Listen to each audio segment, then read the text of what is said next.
मरते समय वो जीव किसके बारे में सोच रहा था? जिसको मरने से पहले चेतना की अवस्था में याद करता है, उसी का शरीर मिलता है।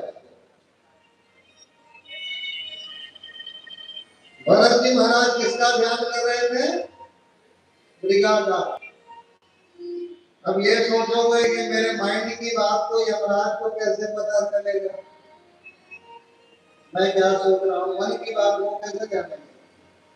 कुछ लोग झूठ भी बोलते हैं, तो उनके पास लगा हुआ है सीसीटीवी कैमरा, डीवीआर, सबसे बड़ा हार्ड डिस्क वहीं पर है, इसमें सबके मेमोरी सेव है।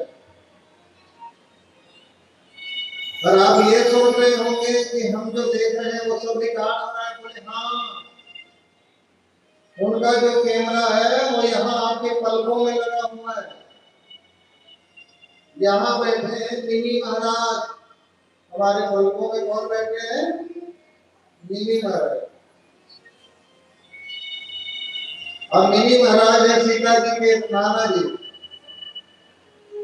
उनको ये अधिकार दिया गया है कि आपको सबके आंखों में बैठना है, पलकों में बैठना है। वो क्या सोचता है उसको सुन करके वहां ऑडियो भेजना है यमराज के पास, और जो देख रहा है वो सबका वीडियो भेजना है एचडीआर में, एचडी वीडियो होनी चाहिए।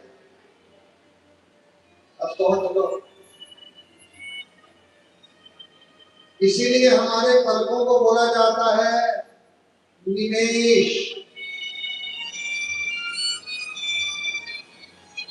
हमारे पलकों को निमेश बोला जाता है। और यही कारण है कि निमी महाराज हम सबका जो हम देख रहे हैं, जो नहीं भी देख रहे हैं, सोच रहे हैं, वो सब वहां पर रिकॉर्ड हो रहा है। हम सोचते हैं कि ये पाप किसी और ने हमारा नहीं देखा, अरे सब रिकॉर्ड हो रहा है। गुप्त रूप में भी अगर पाप करते हो, अदृश्य रूप से, वो भी वहां रिकॉर्ड हो रहा है। झूठ नहीं हो सकता। मन में जो सोच रहे हैं वो भी वहां रिकॉर्ड हो रहा है। यमराज जी ने पूजा बोले ये तो बोल रहा है कि भगवान का ध्यान से भक्त करते समय बोलिए रिकॉर्डिंग में महाराज चला देते हैं, सामने बड़ा सा पर्दा लगा है, बोलिए सुनिए इस पर ऑडियो। मन में चल रहा था मेरा मृगा मिल जाता तो अच्छा था, इतने दिन तक के बाल को उसको बड़ा किया, उसको मिल नहीं रहा है। बोले जाओ, तुम तो मृगा के बारे में सोचते सोचते मरे हो। बोले आखिरी में ये मृगा के बारे में सोच रहा था, इसलिए इसको मृगा का शरीर दिया जाए। अब विचार करो, क्या पालना है घर में? गौ माता को पालोगे तो मनुष्य का शरीर मिलेगा, अच्छे घर में जन्म मिलेगा। बाकी चीजें घर के बाहर, घर के भीतर सिर्फ गौ माता।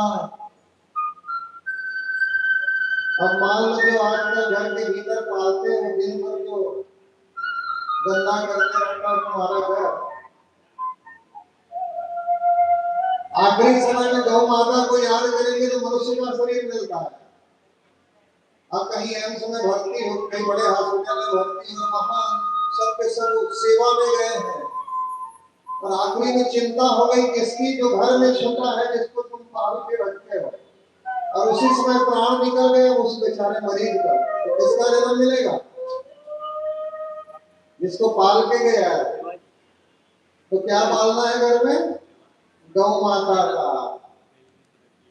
जो बाहर रखने योग्य है उसे घर के बाहर रखो, जो घर के भीतर रखने योग्य है उसे घर के भीतर रखो। किसी जीव से दुश्मनी नहीं है, परंतु हर जीव की एक मर्यादा है, हर क्रिया की एक मर्यादा होती है, इसलिए जरूरी है भाई। अंतिम समय में जिसका हम चिंतन करते हैं 90% मामले में उसी का शरीर मिलता है। आज भरत जी महाराज को भी मृगा का शरीर प्राप्त ही कुछ समय के बाद उन्होंने आत्महत्या कर ली। इस बार भगवान का ध्यान करते करते मरे हैं और पूर्व जन्म के जो उन्होंने ओम नमो भगवते वासुदेवाय मंत्र जपा है, उस मंत्र के प्रभाव के कारण उनको पूर्व जन्मों का स्मृति बना हुआ है। इस बार उनका नया जन्म हुआ है ब्राह्मण के मनुष्य के रूप में, और मनुष्य के रूप में जब प्रकट हुए हैं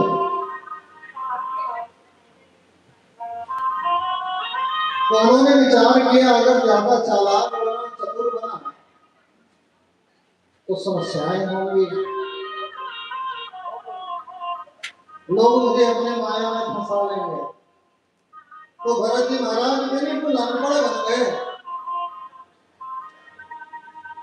एक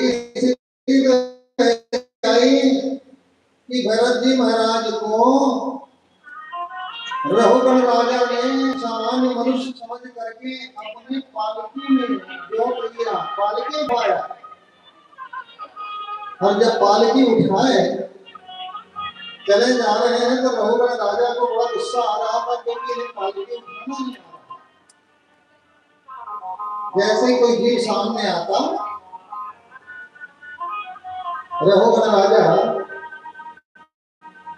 कि पालकी को उठाए हुए भरत जी महाराज छलांग लगा देते हैं, तो जीव को बचाने के लिए पालकी हिल जाती थी।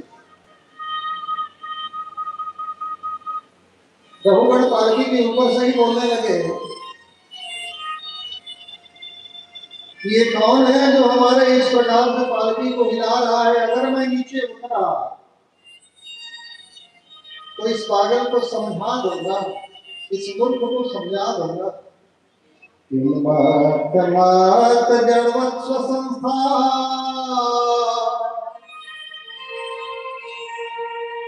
गतस्य में वीर चिकित्सितेन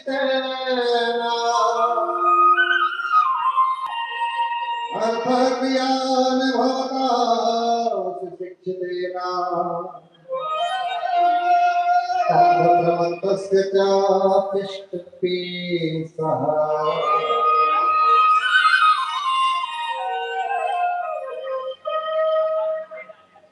जब रघुगण राजा ने ऐसा कहा, भरत जी ने कहा राजन किसको तू पीछेगा? एक तरफ तो मुझे मूर्ख कहता है और ऊपर से कह रहा है कि समझा दूंगा, तो मूर्ख कहते किसको है? हमारे हिंदी साहित्य में दो शब्द हैं, दोनों एक दूसरे से लगे हुए हैं, एक है मूर्ख और दूसरा है सठ। ये तो सठ है या ये तो मूर्ख है, और दोनों में अंतर है। मूर्ख व्यक्ति वो है जो पढ़ा लिखा भी हो सकता है और अनपढ़ भी हो सकता है, परंतु विरंची समान उसे समझाने के लिए विधाता भी आ जाए तो भी वो नहीं समझ सकता, उसी को कहते हैं मूर्ख। तो जरूरी नहीं है कि वो अनपढ़ होगा, वो पढ़ा लिखा भी हो सकता है। दूसरा है सठ। गोस्वामी तुलसीदास जी लिखते हैं कि सठ सुधर ही सत्संगत पाई। सठ को अगर सत्संग मिल जाए तो वो सुधर सकता है। तो यहाँ रघुगण राजा ने कहा ये मूर्ख कौन है जिसे पालकी उठाना नहीं आता? अगर मैं उतरा तो सिखा दूंगा। जो भरत जी पागल बने हुए हैं, जो भरत के नाम से विख्यात है, वो भरत जी जीवन भर बोले नहीं, आज बोल पड़े, बोले राजन अगर तुमने मुझे मूर्ख कहा है तो मूर्ख उसे कहते हैं जिसे कोई सुधार नहीं सकता, सिखा नहीं सकता। अब अगर तुम सुधार सकते हो, सिखा दोगे तो मैं मूर्ख नहीं हूं। दोनों परिस्थिति में तुम्हारी बात आपस में कट रही है। रघुवर राजा को लग गया कि कोई संत है, नीचे उतरे, पूछने लगे महात्मा जी आप हो कौन, छिपे हुए संत हो क्या? आज भरत जी बोले, सब कुछ बताया उन्हें कि हे राजन, तुम्हारा और मेरा रिश्ता एक जन्म का नहीं 3 जन्मों का है। तेरे कारण मेरे 3 जन्म खराब हो गए। पहले जन्म में मैं भरत राजा था और तू मृगा था। दूसरे जन्म में मुझे फिर मृगा का रूप मिला और फिर आज तीसरा जन्म हुआ है जड़ भरत के रूप में, जब तू राजा बन के सामने खड़ा। तेरे कारण मुझे 3 जन्म बर्बाद करने पड़े। 24 पीढ़ियों का वर्णन है भरत जी का। 9वीं का वर्णन किया भरत जी महाराज ने। संपूर्ण माया का आवरण खोला उनके सामने। अंतिम में सार यही आया कि ये माया जो है हम सबको नचाती है। मेला का जो हमने उल्लेख किया, मेला में मंदिर बीच में रहता है, चारों तरफ माया बाजार लगा है। आप माया बाजार में फंस जाते हो, उस मंदिर तक नहीं पहुंच पाते जहां पहुंचना जरूरी है। यहाँ भी वही है, माया चारों तरफ फैली है, मायापति सामने खड़े हैं। हम उस माया के चक्कर में पड़ करके मायापति को भूल जाते हैं, इसलिए सबको प्राप्त होता है।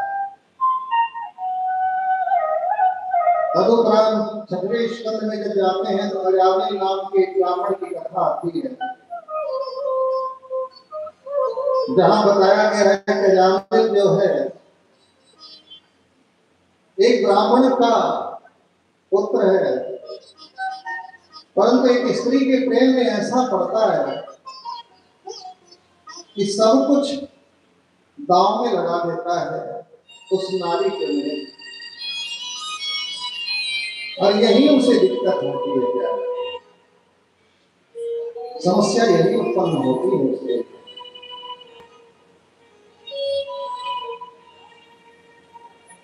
घर के लोगों ने बहुत समझाया उसे कि बेटा इस नारी के घेर में ना पड़ो, ये योग्य नारी नहीं है तुम्हारे। परंतु भरत जी महाराज उसी स्त्री से प्रेम करते हैं, उसी से विवाह करना चाहते हैं। हुआ ये कि भरत जी एक तो बड़े कर्मकांडी थे, पूजा पाठ में लगे रहते थे।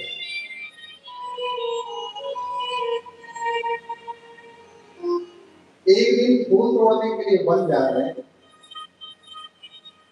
जब फूल तोड़ते तो जिस फूल को तोड़ते हैं, जिस देवता को चढ़ाना है उनका नाम ले लेते हैं।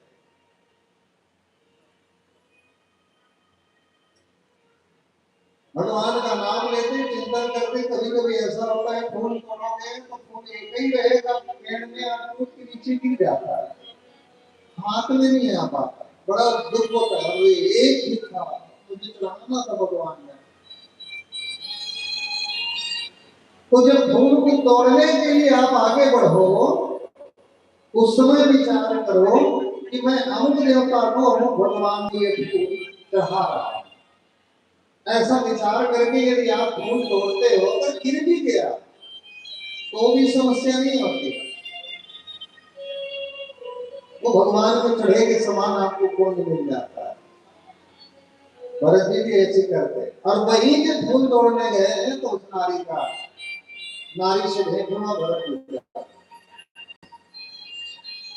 पहले तो पर पुरुषों के संग वो आसक्त थी, आज भरत जी उस पर आसक्त हो गए। घर में लाए, घर में पहले से उनकी पत्नी, बच्चे हैं, माता पिता है, बहुत बलवान है। जामिल उनसे लड़ने लगा, आखिरी में संपूर्ण संपत्ति लेकर के वन में चला गया। और वन में जब गया, वहां उसे अनेक पुत्र हुए, परंतु पैसा जब खत्म हुआ तो डकैती करने लगा, चोरी करने लगा। अब कोई उसे जामिल महाराज नहीं, अजामिल डाकू बोला करते हैं। 9 बच्चे थे उसके, 9 बेटे।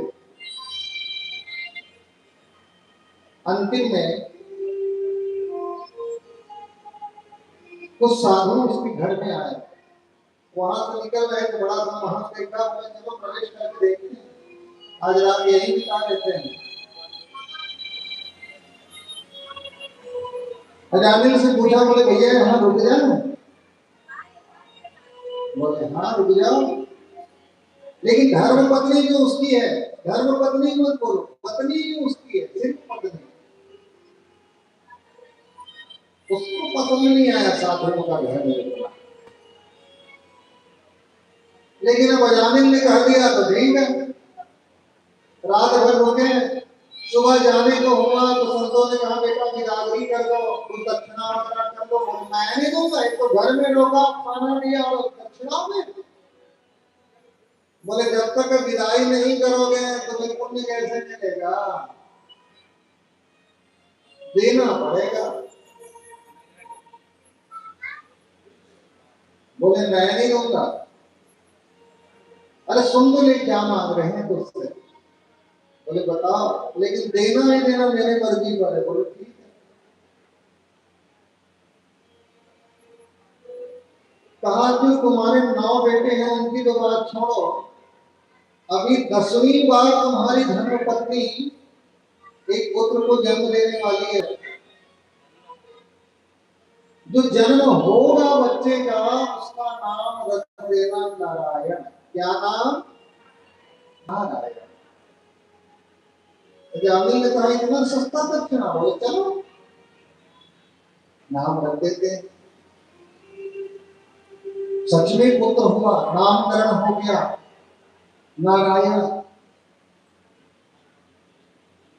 समय निकल रहा है, अजामिल बीमार पड़ा, यमदूत आए हैं लेने के लिए, और यमदूत जब लेने के लिए आए, काले काले दिख रहे, भयानक शरीर उनका। अजामिल घबरा गया और घबराहट में अपने छोटे बेटे को याद किया। अक्सर ऐसा होता है, छोटा जो बेटा रहता है ना, वो अपने माँ बाप के बात नहीं होता है। बड़े वाले के ऊपर में तो संपूर्ण बोझ रहती है घर को चलाने का। और कहीं 3 बेटे हैं तो माँ बड़े बेटे को बहुत प्रेम करती है और छोटे बेटे को बीच मंझला पर छोड़ देती है। तो बेचारा मंझला वाला न तो बड़ा बन पाता है न छोटा बन पाता है। तो यहाँ छोटा बेटा नारायण उसी को याद किया, यमदूतों को देख करके मरते समय जब उसने स्मरण किया है कि तो नारायण बेटा, नारायण बेटा, नारायण। अब बेटा नारायण को जब उसने बुलाया तो भगवान नारायण तक आवाज पहुंची और उनके पार्षद आ गए, यमदूतों को भगा दिया। जब भगाने लगे तो यमदूतों ने कहा इसमें भगवान नारायण का नाम नहीं लिया। तो बोले किसका लिया है? बोले इसने तो अपने बेटे नारायण का नाम लिया। तो बताओ अनजान में लिया है तो क्या ऐसा फल मिलेगा? बोले अच्छा, अब आप लोग ये बताओ, अगर कहीं पर कोयला आग पकड़ा हुआ, बिल्कुल गर्म कोयला रखा हो, जलता हुआ लकड़ी,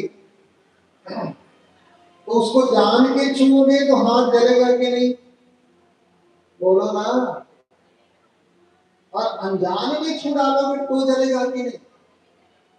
दोनों। जान के छूओगे तो भी हाथ जलेगा, और अनजान में छू लोगे आग को तो भी जलेगा। वैसे ही मेरे प्रभु का नाम है, जान बुझ के लोगे तो भी तुम्हारा उद्धार होगा, और अनजान में लोगे तो भी तुम्हारा उद्धार होगा। ये विशेषता है मेरे प्रभु का। अजामिल ने अनजान में नाम लिया है मेरे नारायण का, और मेरे नारायण का नाम ऐसा है कि जान बुझ के लो या अनजान में लो, तुम्हारा उद्धार ही करेगा। इसलिए अपने बच्चों का नाम भगवान के नाम पे रखना चाहिए। आज तक नाम रखते रहते इधर उधर में कुछ भी नाम रख देते हैं जिसका कोई अर्थ ही नहीं है। और नाम भी ऐसा हो जो थोड़ा जीवन भर चले। सब जगह एक नाम बड़ा फेमस रहता है, सब जगह मैं देखता हूँ। क्या नाम है? हाँ, वो मान लो बड़ी प्यारी लग रही है कोई हमारी बेटी है, अगर 3-4 साल 2 साल की है, स्वीटी, मान लो एक नाम ले लेते हैं, स्वीटी नाम है किसी बच्चे का। अब यहाँ बहुत सारे स्वीटी बैठी होंगी हमारी बेटियां बच्चे, तो वो अन्यथा नहीं लेंगे, सिर्फ एक उदाहरण में दे रहा हूँ। कुछ और नाम भी ले सकते हैं। तो मान लो वो बेटी हमारी अभी छोटी है, 2 साल की है, स्वीटी स्वीटी बढ़िया लग रहा है, धीरे धीरे पढ़ती है, बड़ी हो जाती है, विवाह होकर के कहीं और चली गई, धीरे धीरे उसकी उम्र 80 पर पहुंच गई, आंखों में चश्मे लग गए, कमर झुक गया, झुर्रियां पड़ गई, दांत टूट गए, मुंह पोपला हो गया, कमर झुक गई, बाल सफेद हो गए, और कोटा की गलियों में ऐसे लकड़ी फेंकते हुए जा रही है, और कोई पीछे से बोले स्वीटी, कैसा लगेगा? अच्छा लगेगा क्या? बोलो ना। तो नाम ऐसा हो जो सदाबहार हो, जो सब दिन अच्छा लगे, जो सब दिन प्रिय लगे, जो तुम्हारा उद्धार कर सके, जिससे तुम्हारा ये जीवन भी कर सके और वो जीवन का भी उद्धार हो सके, ऐसा नाम रखो ना। और ऐसा मतलब ना कि महाराज ने नाम को ही इंगित किया, मैं सिर्फ उदाहरण लिया था। बेटी नाम भी बहुत सुंदर नाम है, परंतु एक उदाहरण के रूप में हमने इसे यहाँ पर लिया है। वही नारायण का नाम जब लिया, जामिन में उपकार हो गया। वृत्रासुर प्रसंग में भी यही लिखता है, इंद्र ने जब कृष्णा का हत्या किया, ब्रह्म हत्या का पाप लगा देवराजेंद्र को,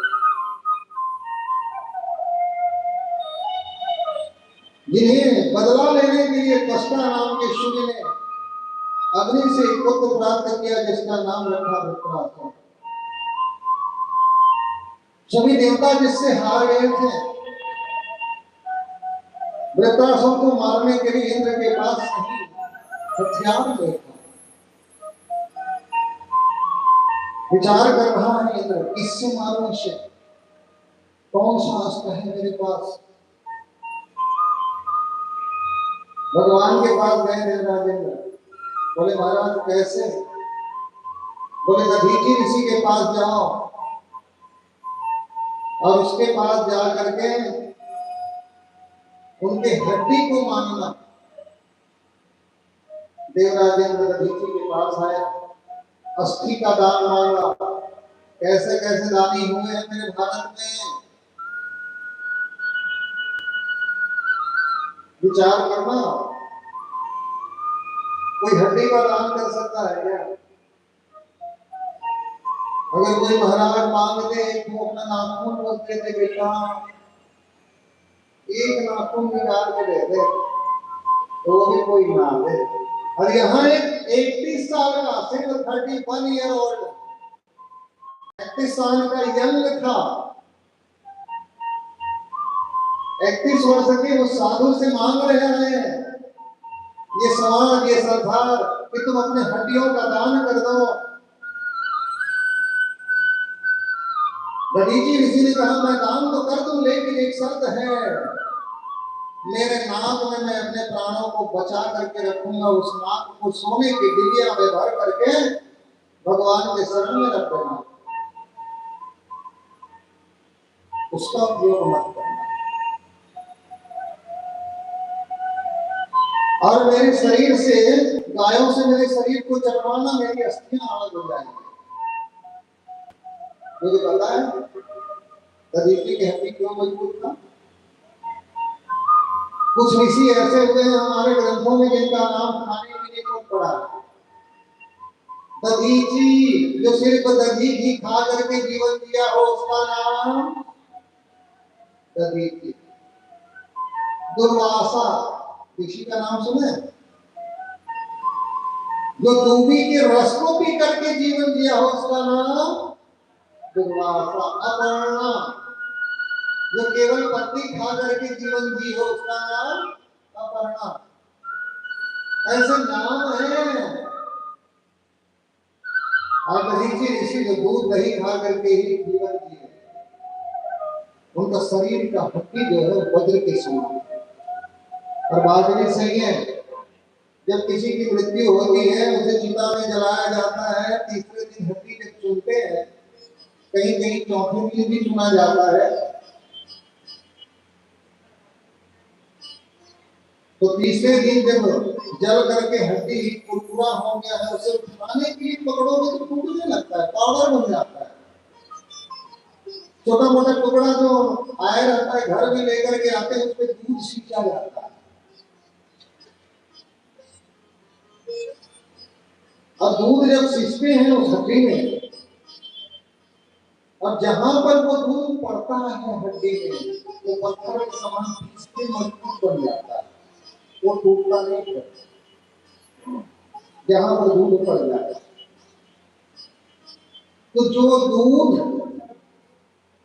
मरे हुए जलकर भस्मीभूत हड्डी को भी पत्थर के समान मजबूत बना सकता है, उस दूध को जो जितना आदमी पिएगा उसका शरीर क्या वज्र के समान नहीं बनेगा? परंतु शर्त यह है कि वो दूध देसी गाय का हो, विदेशी का नहीं।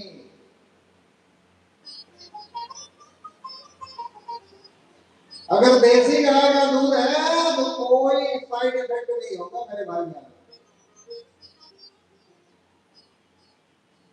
जितने शोध हो रहे हैं विदेशों में, जितने परीक्षण हो रहे हैं, वो सब के सब विदेशी गायों पर हो रहे हैं। और यहाँ बोला जाता है कि गाय का दूध आपके स्वास्थ्य के लिए हानिकारक है। देसी गाय के दूध का परीक्षण किए हो, अमृत है। और देसी गाय का पहचान क्या है? सिर्फ 3 पहचान जान लो, पर्याप्त है आपके लिए। पहला चीज, देसी गाय वो होती है जिसके माथे पर सिंह का हुआ हो। दूसरा, जिसके गले में गल कंबल हो, यहाँ जो चमड़ी है वो लटकते रहती है, देसी गाय का। विदेशी गाय का गला हमारे समान एकदम बराबर रहता है, वो विदेशी है। और तीसरा है, कंधे पर कपूत रहेगा, पीठ बराबर नहीं होगा, एकदम फ्लैट, थोड़ा सा धनुषा का झुका हुआ रहेगा, ये देसी गाय है। और बाकी जितने नस्लें हैं, बाकी चीजें हैं, वो सब विदेशी। लेकिन ये मत सोचना कि एक ही प्रकार की देसी है। हमारे यहाँ 57 प्रकार की देसी गाय हैं। गिर नस्ल की गाय होती हैं, थार पारकर होती हैं, राठी होती है, हम्पी होती है, साहिवाल होती है, कुंगरूर होती है। कुंगरूर गाय तो इतनी मिनिएचर आती है, छोटी, कितनी छोटी गाय, 1 लीटर दूध देती है। और उनके दूध से बालाजी महाराज का भोग लगता है। टाइल्स में भी वो दौड़ लेती है। घर में बाकी जीव पालते हो, उसकी जगह में वही गाय ले आओ। हमने हमारे लिए तो महल बना लिए, लेकिन गौ माता को कहाँ किया सड़कों में, कैसे सुखी रहोगे? ठीक है, तुम अपने घर में नहीं रख सकते, तो जहाँ गौशाला है वहां तो सेवा दे सकते हो। मैं नहीं बोलता कि घर में ही रखो, लेकिन जहाँ गौशाला है, गोवंश का संवर्धन हो रहा है, वहां तो कुछ ताना माना धन कुछ तो लगा दो। वो भी नहीं करोगे तो कहाँ से हमें शांति मिलेगी? उस गाय का दूध पी करके दधीचि महाराज की हड्डियां वज्र के समान मजबूत बनेंगी। विश्वकर्मा को बुलाया गया, उन हड्डियों को जलाने के लिए नहीं जला पाए, भोलेनाथ को बुलाया, भोलेनाथ आए। शेषनाग को बोले ये सामान्य धमनी में ये पकने वाला नहीं है हड्डी, जो गिरवी चला करके जलाते हैं उस आग में ये हड्डी नहीं गिरेगा। तो इसने दधीचि की प्रचंड पुण्यस्थियों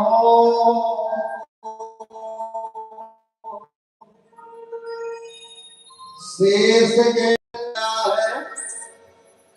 लेकर सजीव नाग चरण निर्माण किया, विषय इसका बिना नाम आया है।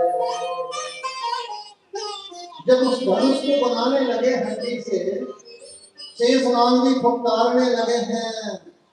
भोलेनाथ चिमटा से त्रिशूल से मोड़ करके उस हड्डी से अस्त्र बनाने लगे। सबसे पहले बना एक वैष्णव नाम का धनुष, जिसे भगवान विष्णु को दे दिया भोलेनाथ ने। बोले महाराज ये आप धारण करो। फिर बनाया रीढ़ के हड्डी से वज्र, इंद्र को बोले जाओ वृत्रासुर को मारना। आखिरी में कुछ हड्डी बच गए, तो जो हड्डी बचा भोलेनाथ बोले अपने लिए भी बना लेता हूँ। बनाने लगे तो जहां वो पकड़ा जाता है वही से हो गया। भोलेनाथ अब हड्डी खोल रहे हैं कि इसको मजबूत कैसे करें। तभी किसी ने बताया, बोले महाराज इनका जो नाक का हड्डी है वो रखा हुआ है, अगर उसको लगा दोगे तो काम चल जाएगा क्या? बोले हाँ, इतना छोटा सा हड्डी चाहिए, पूरे धनुष मेरा बन जाएगा पूरा। दधीची की जिंदा नाक को लगा दिया। भोलेनाथ बोलते हैं दधीची बेटा ये नाक की हड्डी भी मुझे दे दे। दधीची ने कहा महाराज सब सारे हड्डी को दे दिया, इतना बच्चा है उस पर भी नजर लगा है, इसी में जिंदा रहने वाला मुझे। बोले बेटा मैं तुझे वरदान दे सकता हूँ। बोले क्या वरदान दोगे? कृपा में तुम्हारी मुक्ति होगी रघुनाथ, दधीची को महेश ने उसी दिन बताया है। दधीची को भोलेनाथ ने उस समय बताया कि जब भगवान राम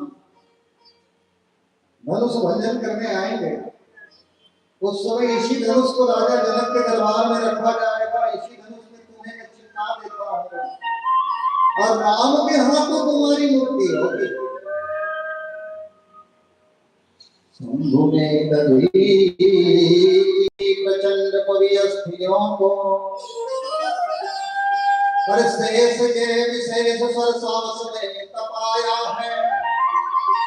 लेकर सजीव नाग चाप निर्माण किया, धनुष है सजीव नाग किसी ने जान पाया है। जिंदा दधीची जो नाग में है उसे लगा दिया उस धनुष में, और इसीलिए उस धनुष का नाम पड़ा पिनाक। कौन सा धनुष? सीता स्वयंवर में जो रखा गया है उस धनुष का नाम है पिनाक, क्योंकि दधीची महाराज का नाम उसमें लगा हुआ है। अब विचार करना, इस सबूत रामचरितमानस में भी मिलता है। भूप सहस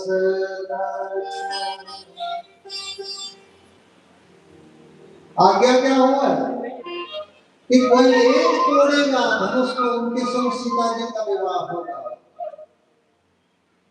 एक तो नहीं तोड़ पाया, 10-10 हजार प्रयास कर रहे हैं, और जब प्रयास कर रहे हैं तब उनसे भी नहीं टूटता।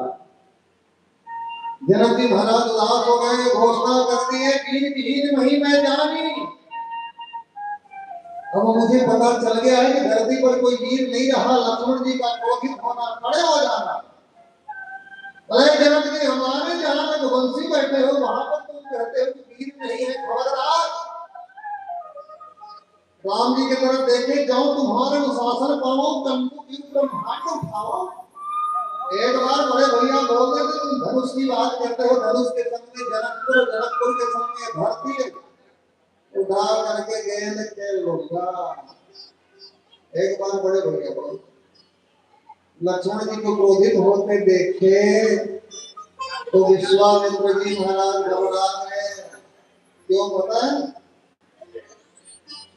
बोले गुस्सा में अगर लक्ष्मण ने धनुष को तोड़ दिया तो राम क्या करेगा?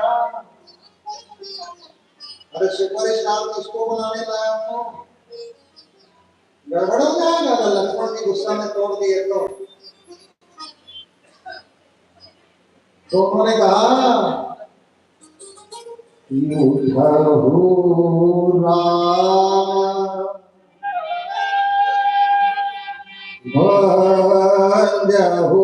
भव चापा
गुरुदेव को कितना जल्दबाजी है, ऐसे जल्दबाजी कर रहे हैं मानो लक्ष्मण जी बस धनुष को तोड़ ही डाले। एक चौपाई के, एक अदाली के, एक पद में पूरा कर देते हैं कि उठो राम भंज हो भव चापा। उठो राम, अरे राम उठो, बेटा धनुष को तोड़ डाल, ये छोटा वाला कहीं तोड़ ना ले। बाकी टाइम रहता तो गुरु जी बोलते बेटा राम उठो, बड़ों को प्रणाम करो, धनुष का पूजा पाठ कर लो, सुमिरन कर लो, फिर तोड़ना। लेकिन जल्दबाजी इतनी है गुरुदेव को कि उठो राम भंज हो चापा, मीत उतात जनक परितापा। ज्यादा लेट करोगे जनक जी को कुछ हो जाएगा। राम जी महाराज उठे, लेकिन राम जी को जल्दबाजी नहीं है। सहज ही चले सकल जग स्वामी, मत मंजु पर कुंजर दाम। सहज ही चल रहे हैं मेरे राम, तो इतना धीरे क्यों चल रहे हैं राम जी महाराज? चलने का कारण क्या है?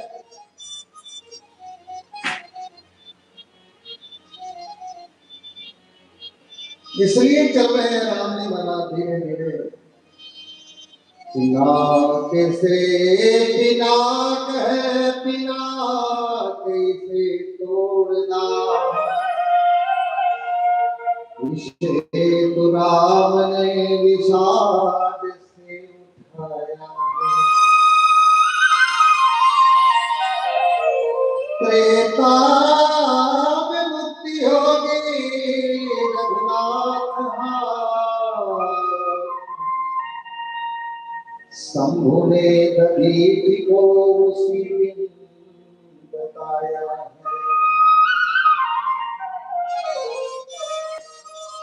राम जी जब चले जा रहे हैं, याद कर रहे हैं, इसमें ब्राह्मण का जिनका नाम तो बताया था, उन ब्राह्मण देवता को ब्रह्मलीन होते समय गर्दनी होना चाहिए।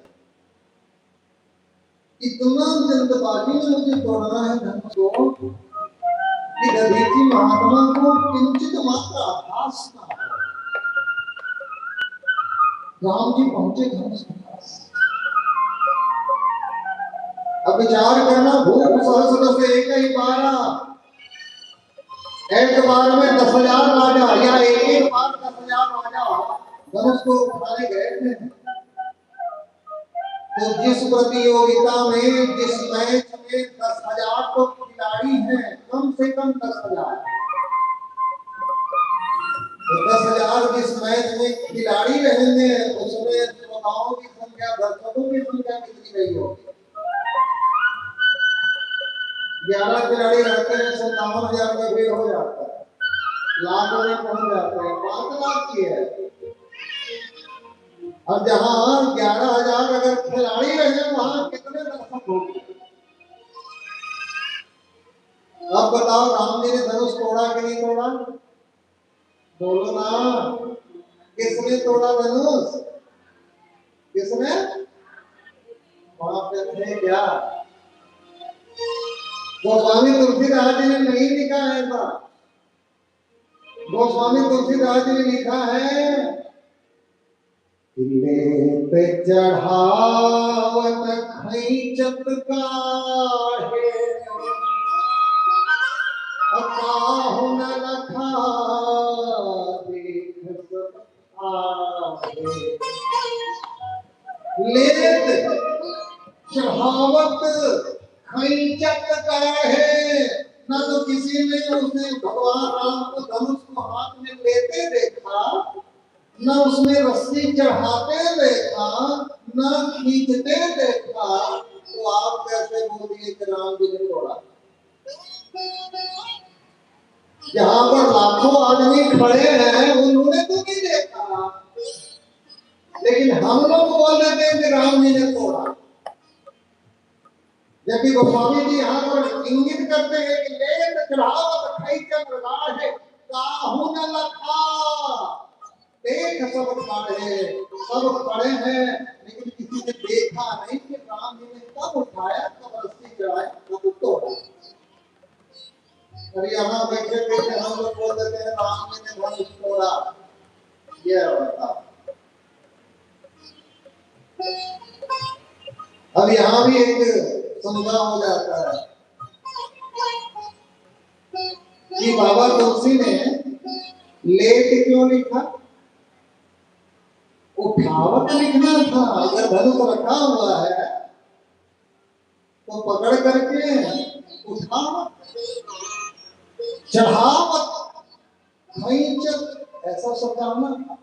लेकिन तुलसीदास जी लिखते हैं कि लेत, अरे कोई देता तो ले, बोलो ना, कोई देने वाला रहा होगा धनुष को। जब कोई देने वाला रहेगा तभी तो कोई लेगा। तो लेत शब्द का प्रयोग किए हैं, इसका अर्थ है कोई उन्हें उठा करके देने वाला वहां पर था। कौन था? वो वही था जो बाकी लोग धनुष को उठाने जाते थे तो कमा के बैठ जाते थे, कैसे उठाओ, लेकिन दिखते नहीं थे। वो कोई और नहीं, भोलेनाथ खुद वहां पर अदृश्य रूप से बैठे हुए हैं। कोई और जाता धनुष को उठाने के लिए तो दबा दे चले तो, और राम जी गए तब किसी के नजर में नहीं दिख रहे हैं, लेकिन भोलेनाथ वहां पर बैठे हैं और बैठे बैठे उठा धनुष को राम जी। इतना जल्दी तोड़े हैं, कहीं क्षण मध्य राम धनुष तोड़ा। लोगों ने जैसे आंख बंद करके देख, पलक झपकाने में कितना समय लगता है।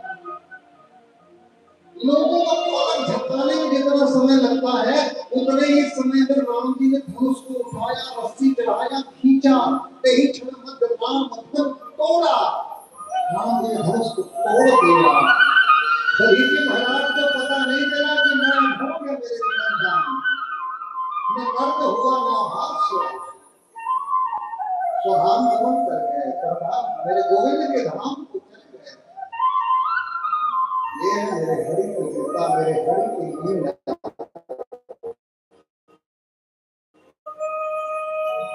तो सब तरफ तौल कर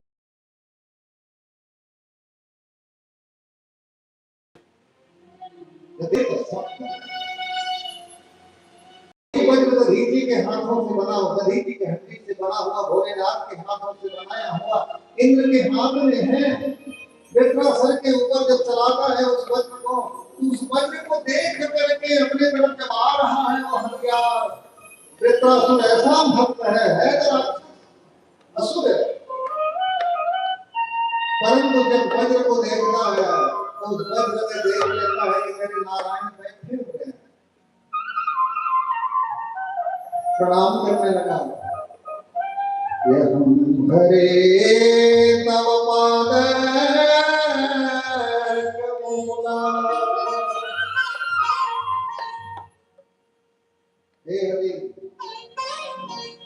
आप इस सत्संग में बैठे हैं, आप मुझे दिख रहे हो। मेरी एक कामना है गोविंद, छोटी सी कामना है। दासानुदासो भवितास्मि भूयः। दासानुदासो भवितास्मि भूयः। मुझे न महाराज अपने दासों के दासों के दासों के दासों के दासों के दास बना लो।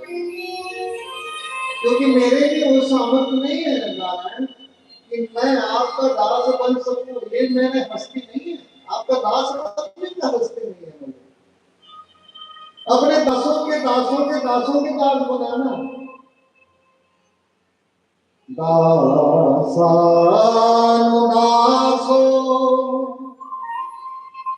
भवितास्मि भूयः। अहं हरे तव पादे कमला।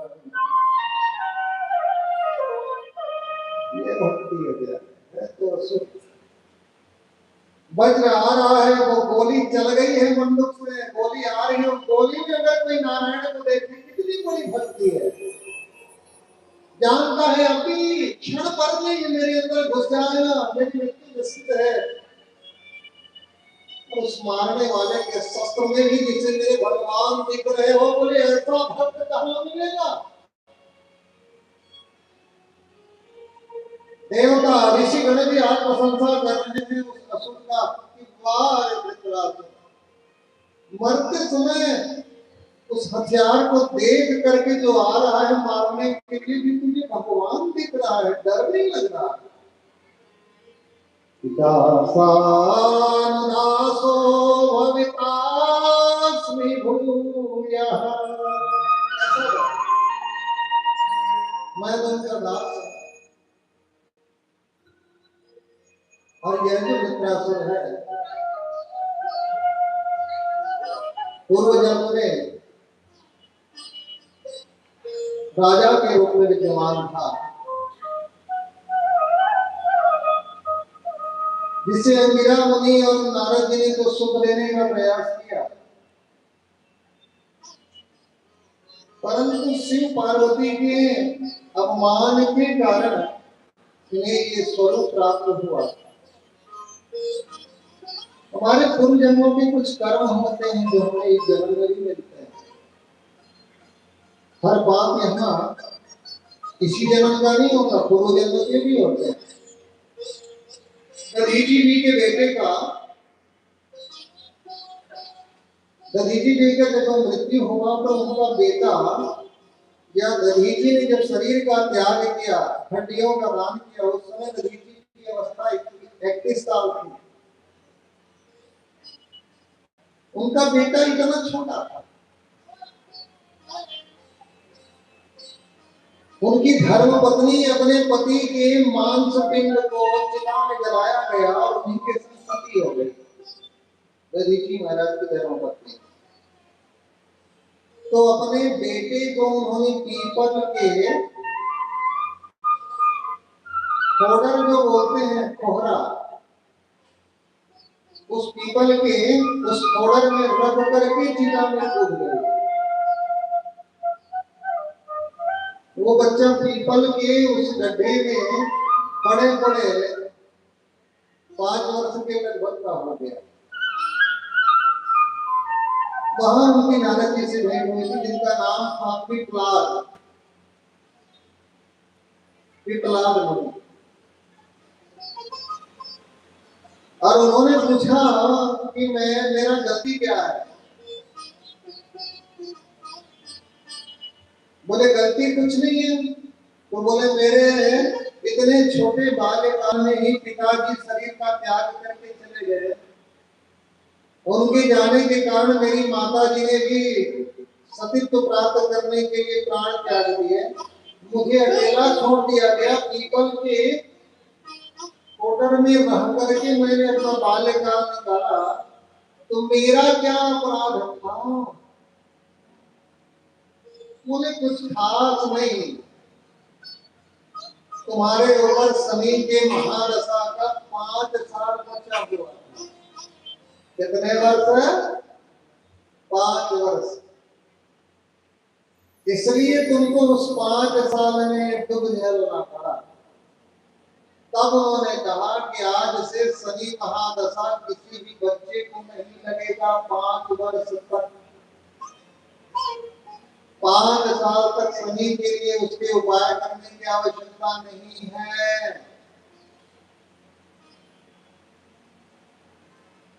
और अगर शनि देव की महादशा चल रही हो तो शनिवार के दिन, क्योंकि उस पीपल ने इनका जीवन रक्षण किया था, उस पीपल के नीचे दीप जला दोगे सांझ के समय, तो शनिदेव आप पर अपने आप प्रसन्न होने के लिए दिवस हो जाएंगे।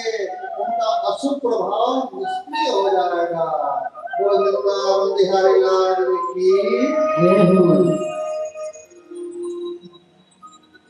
उसके उपरांत सप्तम स्कंद में जब प्रवेश करते हैं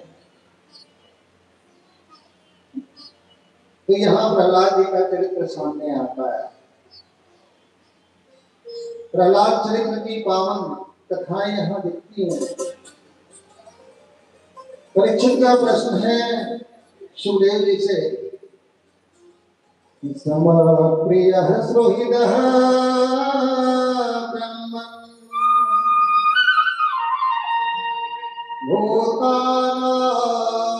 भगवान स्वयं इंद्रस्यार्थे कथम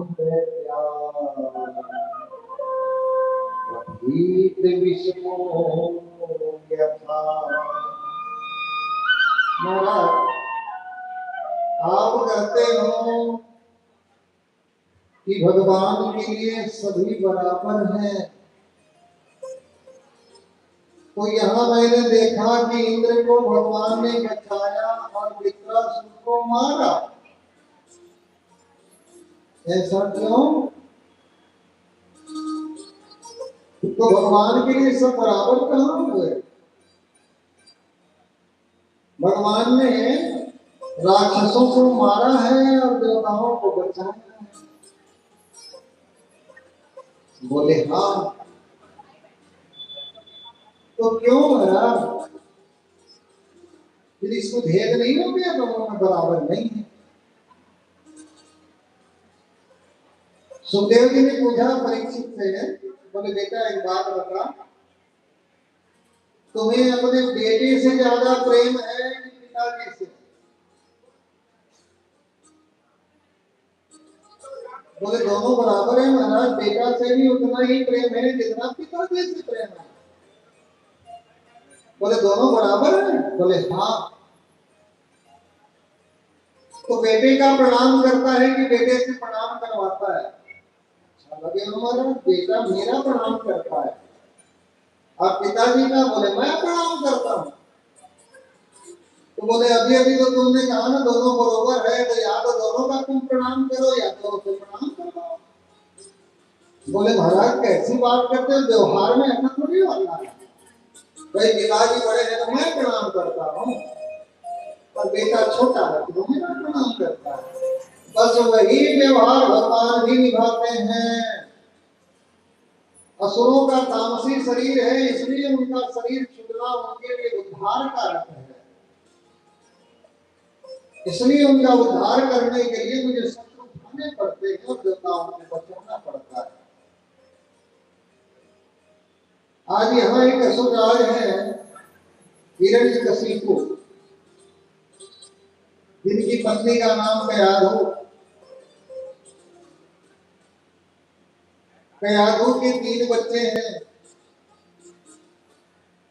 हिरण्यकशिपु मन में संकल्प करके बैठा है कि मैं विष्णु को मारूंगा, क्योंकि उसने मेरे भाई को मारा है, हिरण्याक्ष को। इसलिए अपने गुरुदेव के पास गया, जा करके उनसे लग्न निकलवाया। बोले गुरुदेव ऐसा लग्न निकालिए जिसमें मैं तपस्या करूं तो 100% मेरे सफलता का योग बन रहा हो। गुरुदेव ने एक लग्न निकाल दिया। अभिजीत मुहूर्त है बेटा, 12 बजे से 12:15 तक, इस 15 मिनट में तुझे तपस्या शुरू करना है। बोले जी गुरु। घर में गया, धर्म पत्नी को बताया कि आधुनिक ठीक है महाराज जाइए। इधर देवराज इंद्र को पता चला कि कल अभिजीत मुहूर्त में अगर इसने तपस्या शुरू कर दी तो इसकी कामना है कि अमर हो जाए, तो अमर हो ही जाएगा। तो अब क्या करना है? बोले अब ये करना है कि कैसे भी करके इसकी तपस्या को रोकना है। बोले ऐसा क्या? बोले हाँ। तो अपने देवगुरु के पास गए। देवगुरु ने कहा ठीक है मैं रोक दूंगा तपस्या। एक तोता का रूप धारण कर लिया।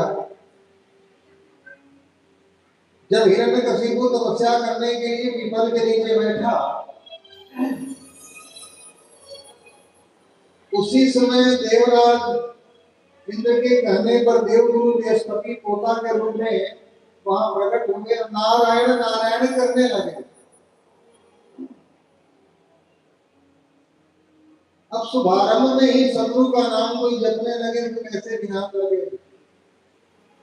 भगाने के लिए उठा, उठ करके भगाने को दौड़ाया, दौड़ा करके आया तो 12:10 हो गया था। अभी भी 5 मिनट लगन का बचा हुआ। बोले अब बैठ जाता हूँ। जैसे ही बैठे वैसे ही वो तोता फिर आया, फिर से नारायण नारायण नारायण करने लगा।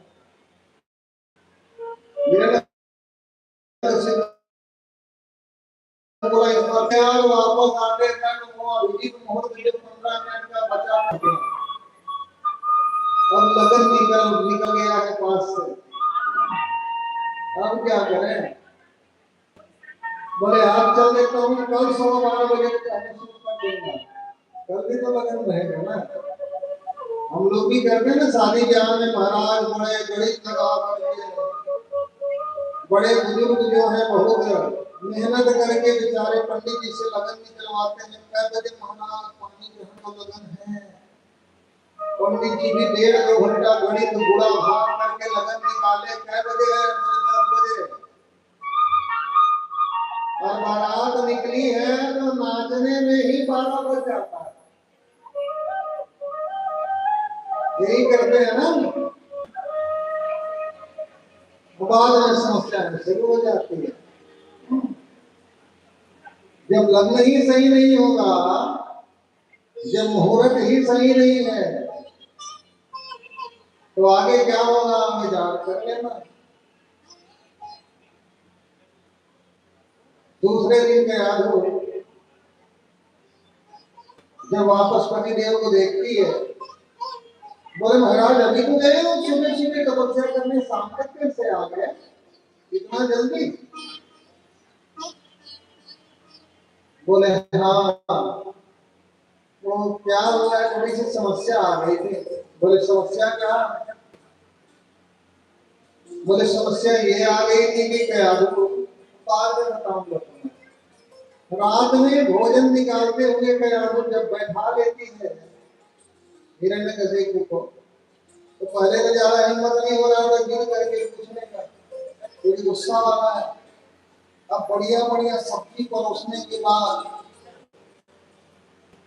कयादु ने पूछा, बोले महाराज आप तपस्या बीच में छोड़ के क्यों आ गए? ये माताओं की आदत होती है, बाकी टाइम में प्रश्न करे ना करे, जैसे ही पति देव खाने बैठेगा, थाली सामने रखेगी, उसी समय प्रश्न पूछा जाता है, क्योंकि जानती है कि 15 मिनट खाने में लगेगा, कब तक तो इसको मैं झेलवा सकती हूँ। ये मेरे प्रश्न का उत्तर दरेज करेगा। आज का याद है भाई, भोजन परोसने के बाद बोले बताओ महाराज क्यों, क्या हो तपस्या में? अरे क्या बताऊं मैं, जैसे ही मैं तपस्या के लिए बैठा, एक तोता आया, तोता आकर के उसी जगह में बैठ गया जो पास में था मेरे, और नारायण नारायण नारायण करने लगा। हाँ, फिर बोले मेरा मूड खराब हो गया और मैं छोड़ के आ गया। लेकिन प्रयागु देखती है कि उसके पति के मुंह से नारायण शब्द इतने प्यारे लग रहे हैं, इतने सुंदर दिख रहा है। और ये हिरण्यकशिपु अपने राज्य में न तो भगवान का नाम किसी को लेने देता है, न भगवान का कथा होने देता है, न पूजा करने का उनके हाथ छूटे है, न पाठ करने का, वो भगवान का नाम नहीं लेता। लेकिन आज गलती से जब उसने बताया कि क्या बताऊं क्या वो तोता जो आया था वो नारायण नारायण नारायण जपे जा रहा था, दिमाग खराब हो गया। मैंने क्या तपस्या? बोले क्या बोल रहा था महाराज? बोले नारायण नारायण नारायण वो नाम क्या? अच्छा, अरे बढ़िया, ये सब चीज लीजिए, ये दही दूं महाराज आपको? हाँ हाँ रख दो। तो वही हरा वाला तोता था ना? बोले हाँ, क्या बोल रहा था महाराज? अरे वो नारायण नारायण नारायण रे। अच्छा, तो ऐसे स्पष्ट बोल रहा था? हाँ, दिन भर वो नारायण नारायण नारायण जप रहा था। परोसते परोसते दयालु अपने पति हिरण्यकशिपु से 108 बार नारायण का नाम लेवा देती है। अब याद करो, जब आप भोजन करने बैठते हो तो एक बार नारायण बोल करके जब आप चौकी बना देते हैं, जल का आचमन कर देते हैं, तो वो जो भोजन है उसमें भक्ति मिली तो वो प्रसाद बन गया। और 108 बार नारायण का नाम लेकर के जब उसने उस भोजन को पाया तो वो प्रसाद नहीं, महाप्रसाद हो। और वो जब शरीर में गया तो जैसा अन्न वैसा मन, और तन जैसा अन्न खाओगे वैसा ही मन और तन भी होगा। तामसी भोजन करोगे शरीर तामसी रहेगा,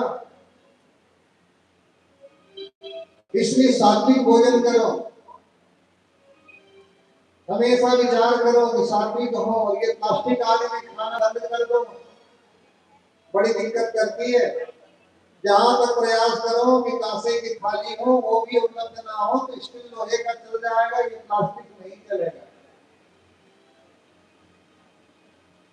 बाहर में हो ठीक है, लेकिन कम से कम घर में तो प्रयोग करो। और दूसरी बात, जब भोजन करते हैं तो एक चीज और मैं देखता हूँ, किस हाथ से भोजन करते हो? किस हाथ से करते हैं? किस हाथ से करते हो? अरे शर्माओ मत, तो बताओ तो सही, सीधे वाले हाथ से ना? और पानी किस हाथ से पीते हो? ठीक से बताना। जब भोजन सिरा वाले हाथ से खाते हो तो जो चरणामृत ले रहे हो, जल पी रहे हो, उसको उल्टा से क्यों पीते हो? क्या रीजन है? किसने सिखाया उल्टे हाथ से पीना? बोलो। जब सारे शुभ काम, सारे अच्छे काम सीधे हाथ में करते हो तो जो पानी पचाता है तो उसमें भी द्वंद है, दो भाव है। कुछ लोग कहते हैं कि भोजन के समय पानी, कुछ लोग बोलते हैं भोजन के बाद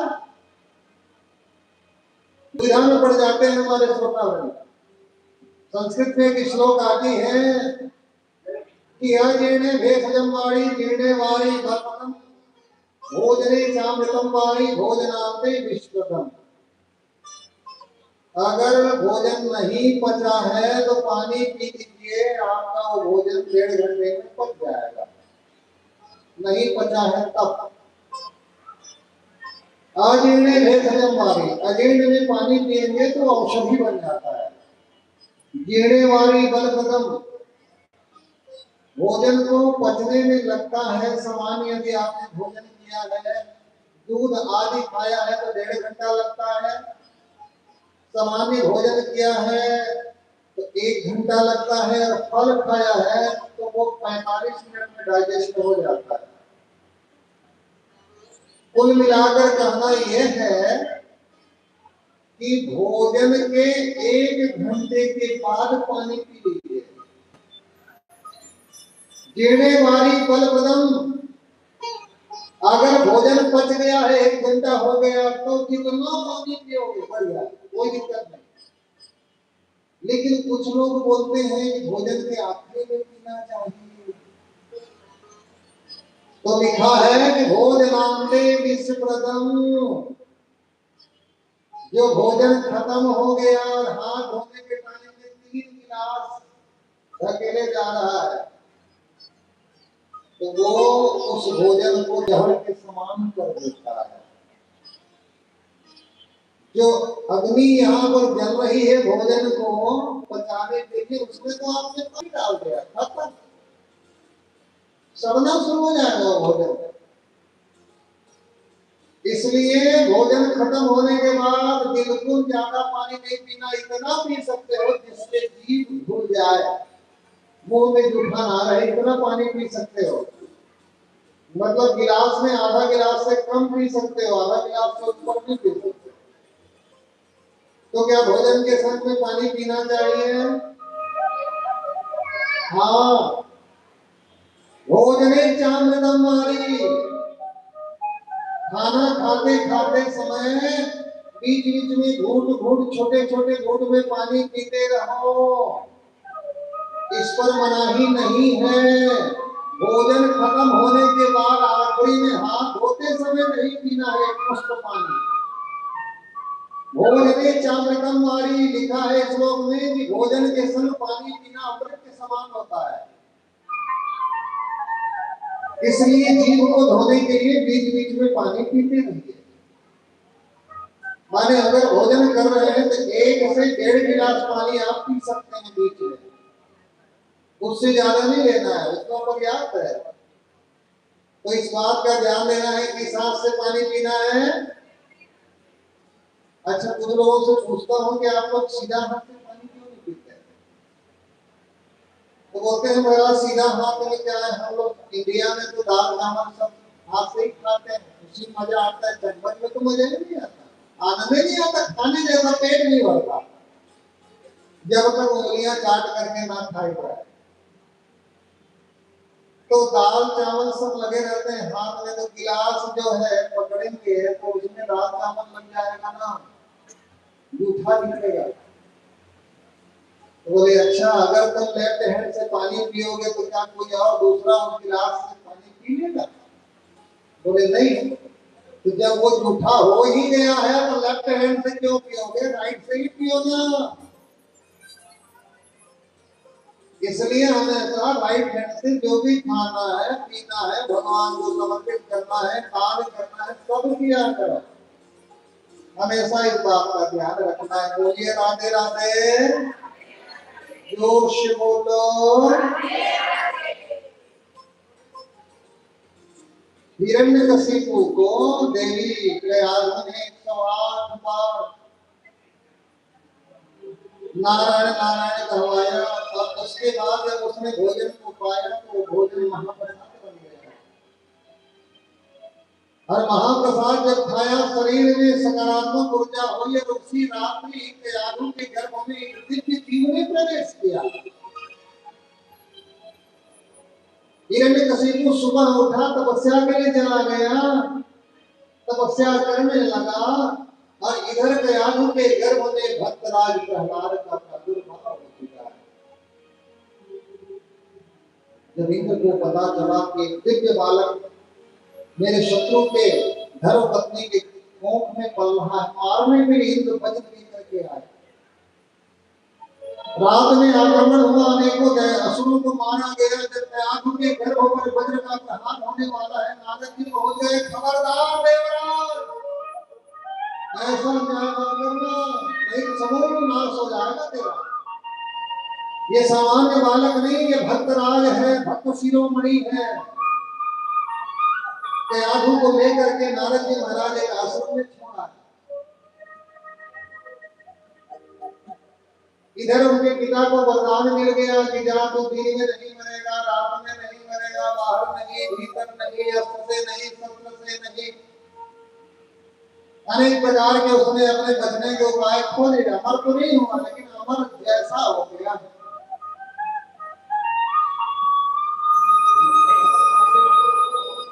उसके बाद उसे पता चला है कि मेरे यहाँ एक बालक भी हुआ है। तो आनंद बहुत हुआ उनके हृदय में, एक तो वरदान पाने का, दूसरा चौथा बेटा होने का।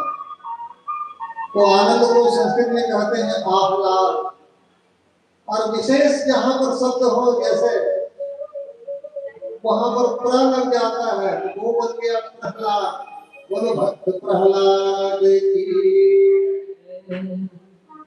भक्तराज प्रहलाद हुए।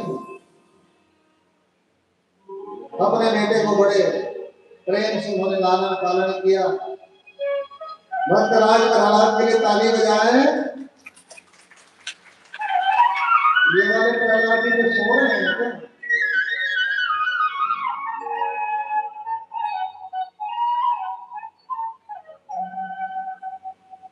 धीरे धीरे प्रहलाद जी स्कूल जाने लगे, 5 वर्ष के हो गए। पिताजी पूछने लगे क्या क्या पढ़े बेटा? राम नाम धन मोल पिताजी, हरि भजन मुझे करने दे।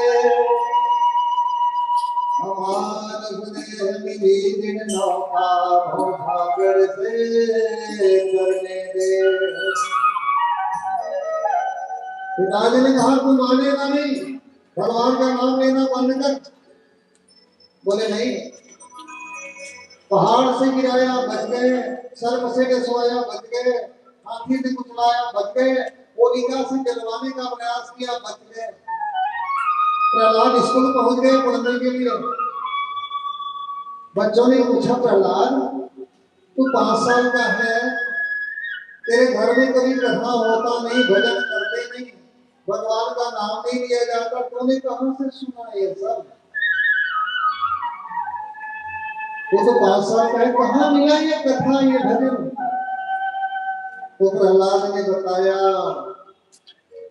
जब नारद जी मेरे मां को इंद्र से बचा करके आश्रम में छोड़ आए थे, तो वहां आश्रम में मैं मां के गर्भ में बैठे बैठे संतों का भजन सुनता था, उनसे कथा सुनता था। मेरे भाई बहन ध्यान रखना, जैसे ही गर्भ में आए कोई जीव, भगवान का भजन सुनना शुरू कर दो, भगवान की कथाओं पर चिंतन करो। संस्कार यहीं से प्रारंभ हो जाए तो अच्छा है। अभिमन्यु ने चक्रव्यूह कहां से सीखा तोड़ना? मां के गर्भ से। इसलिए जब भी कोई गर्भ में जीव आए, उसी समय भगवान के सुंदर कथा और भजन का आनंद लो। मित्रों ने कहा तुझे डर नहीं लगता प्रहलाद, तेरे पिताजी तुझे मार डालेंगे? प्रहलाद ने कहा नहीं।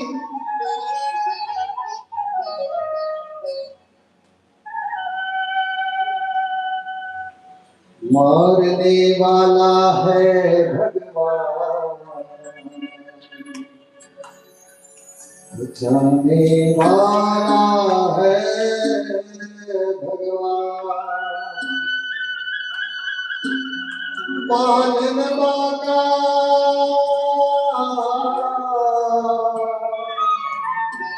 सभी बच्चे घूमने लगे चारों तरफ प्रहलाद की। पालन बाका होगा जिसका, रक्षक दया निधान।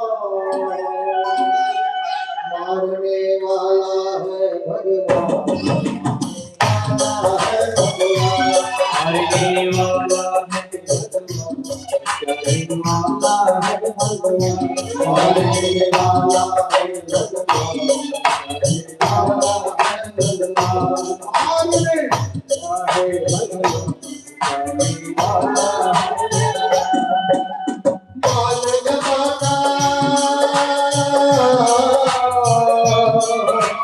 बाल जमाना होगा किसका रत्न गया, मारने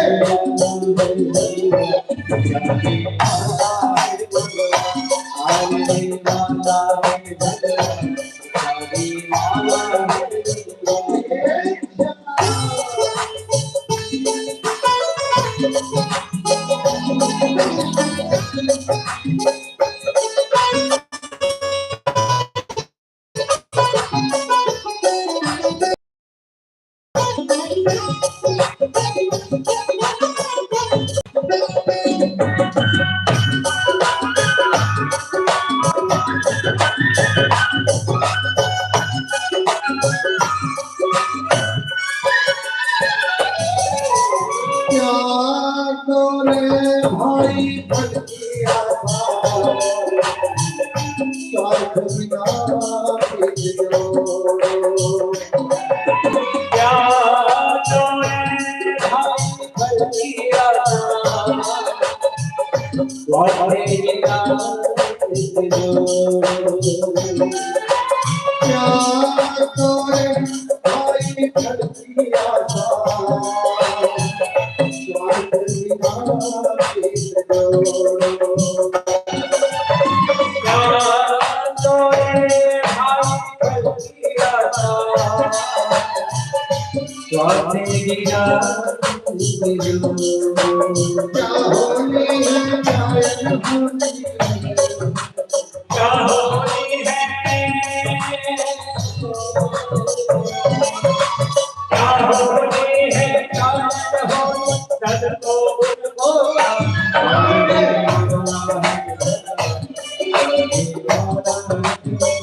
क्या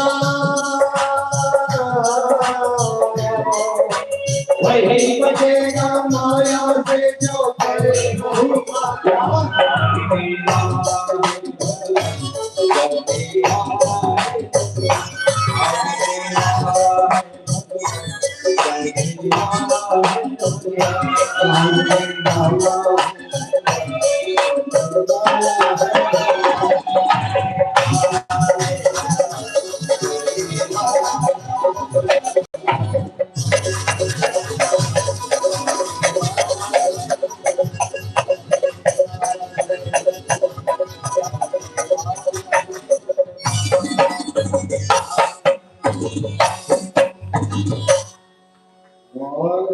वाला है भगवान,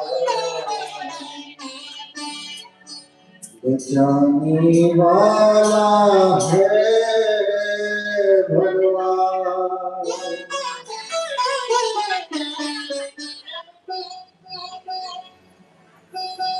भगवान जो है सबको बचाने वाले हैं। जाको राखे राम जी मार सके नहीं को, बाल न बाका कर सके जो जग बैरी हो। हिरण्यकशिपु ने भेजा एक सैनिक को, बच्चे छोटे छोटे बच्चे प्रहलाद के चारों तरफ घूम रहे हैं। 3-4 बच्चे घूमने लगे प्रहलाद के चारों तरफ। सैनिक आया, आकर के सबको हटाता हुआ प्रहलाद के हाथ को पकड़ा, बोले चलो। और जैसे ही प्रहलाद के हाथ को पकड़ा उसे करेंट सा लगा और वो भी नाचने लगा प्रहलाद के चारों तरफ। और शुरू हो गई कीर्तन, मारने वाला है मारने वाला है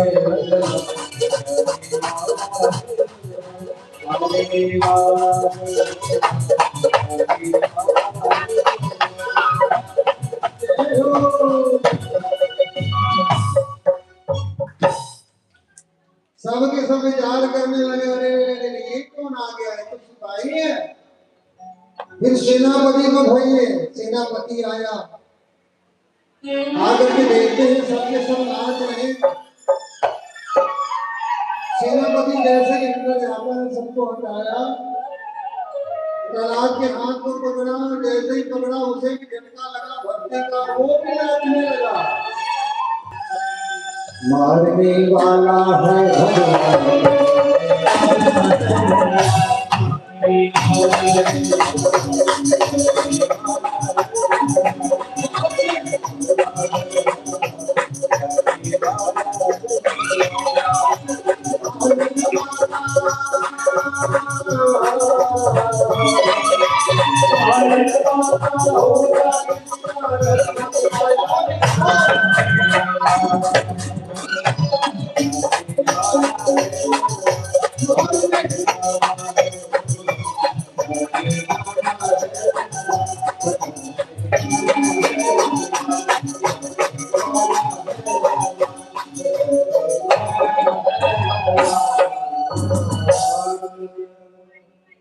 सबके सब नाच रहे, मारने वाला है भगवान, बचाने वाला है।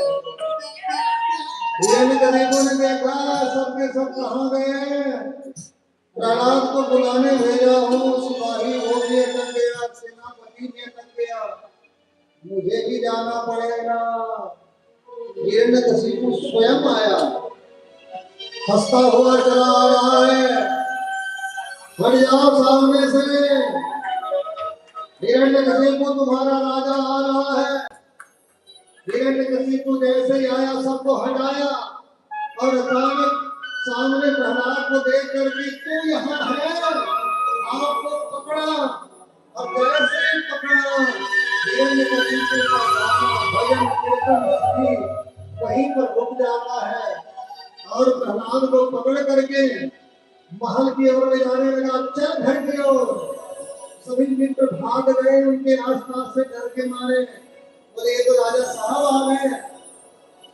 और जैसे ही घर के मध्य लेकर के गए, प्रहलाद हाथ जोड़ लेता है और प्रहलाद हाथ जोड़ करके हिरण्यकशिपु से कहता है, बोले पिताजी मुझे भगवान का भजन करने दो।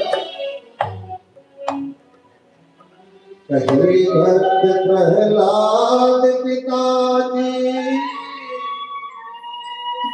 हरि भजन मुझे करने दे, मानस देह मृगी निर्णव का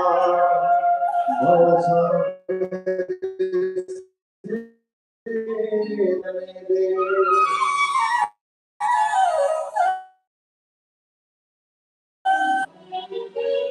हिरण्यकशिपु कैसी बात करता, बात न माने मेरी मूरत काटने से आया है और तूने अपने हाथों अपने मौत को पास बुला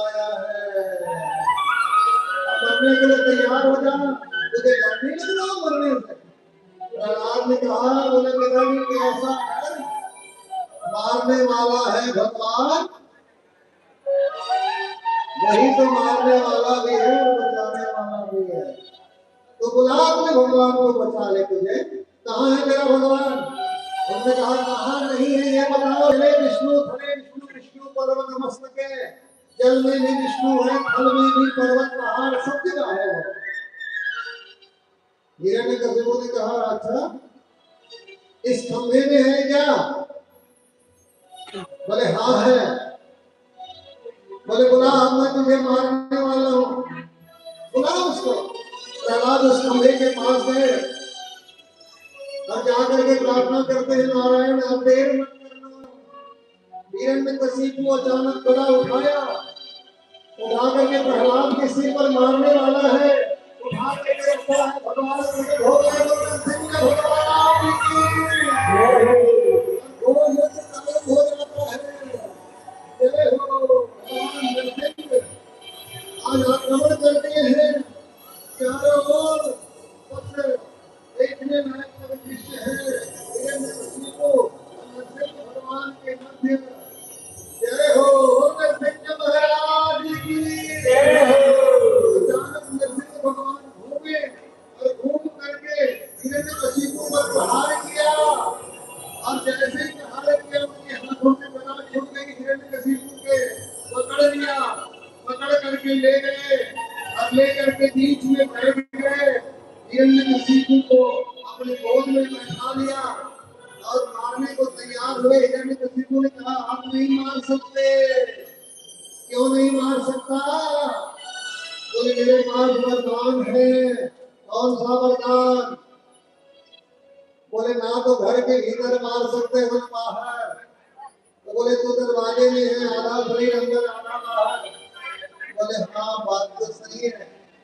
न दिन में न रात में। बोले सांझ का समय 6:30 बज रहा है, न दिन है और ना ही रात है।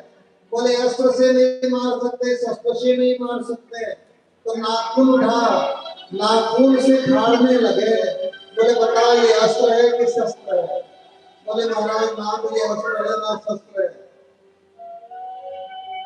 ऐसी परिस्थिति में उसने कहा, बोले ना तो मुझे मनुष्य मार सकता है न जानवर। तो बोले करता मैं मनुष्य हूँ कि जानवर? बोले आधा शरीर इधर वाला सिंह का, आधा शरीर इधर मनुष्य का।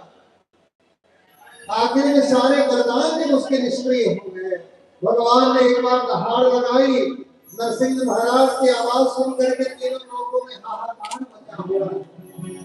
और दहाड़ मारते हुए नरसिंह महाराज हिरण्यकशिपु के पेट में अपना दोनों हाथों से पंजा भीतर लगाए फाड़ देते हैं, और फाड़ करके उसकी अंतड़ियों को निकाल करके अपने गले में पहन लिया। बोले अंतड़ियों की तेरी माला मेरे गले में होगी, और उसी के संग हिरण्यकशिपु का अंत हो जाता है। बोलो श्री नरसिंह भगवान की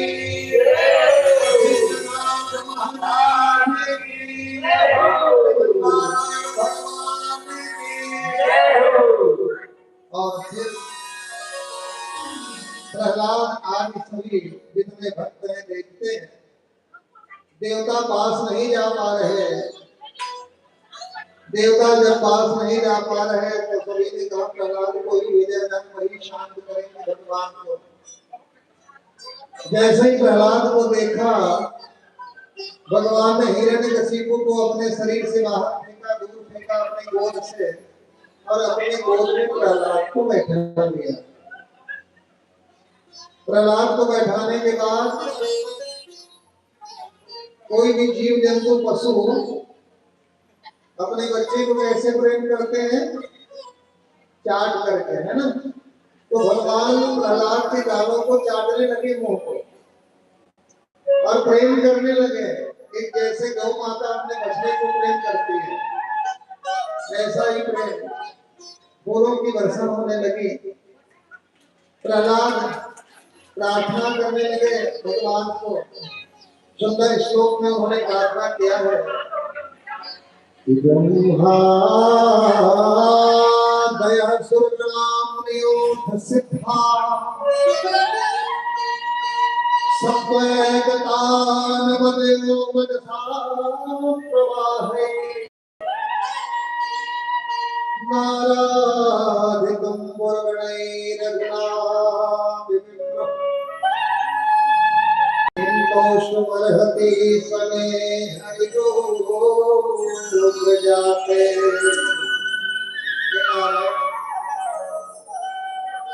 आपकी स्थिति बड़े बड़े सिद्ध महात्मा वेद की ऋचाओं से करते हैं।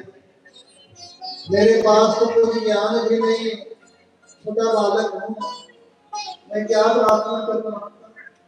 भगवान बोले तेरा इतना बोलना बहुत है, तो निर्मल है, तेरा मन निर्मल है। प्रेम दिखाने लगे भगवान। वरदान दिया प्रहलाद को, दो वरदान। प्रहलाद ने कहा मैं वासना से मुक्त हो जाऊं, मेरे पिताजी को सदगति मिल जाए। भगवान मुस्कुराने लगे, मेरे हाथ से मरने के बाद तेरे पिताजी को पहले ही सदगति मिल चुकी है, एक मनवंतर तक तेरा राज्य होगा। क्या यही वरदान है? तेरे यहाँ जो नाती होगा वो मेरा परम भक्त होगा। बेटा भक्त हो या ना हो, लेकिन नाती बेटा तो नहीं है ना, ब्याज जो है वो तेरा भक्ति के मार्ग में होगा। महान यशस्वी होगा तेरे जैसा। ऐसा वरदान देकर के प्रहलाद को भगवान ने प्रेम दर्शाया। कहने का तात्पर्य यह है प्यारे कि निर्मल मन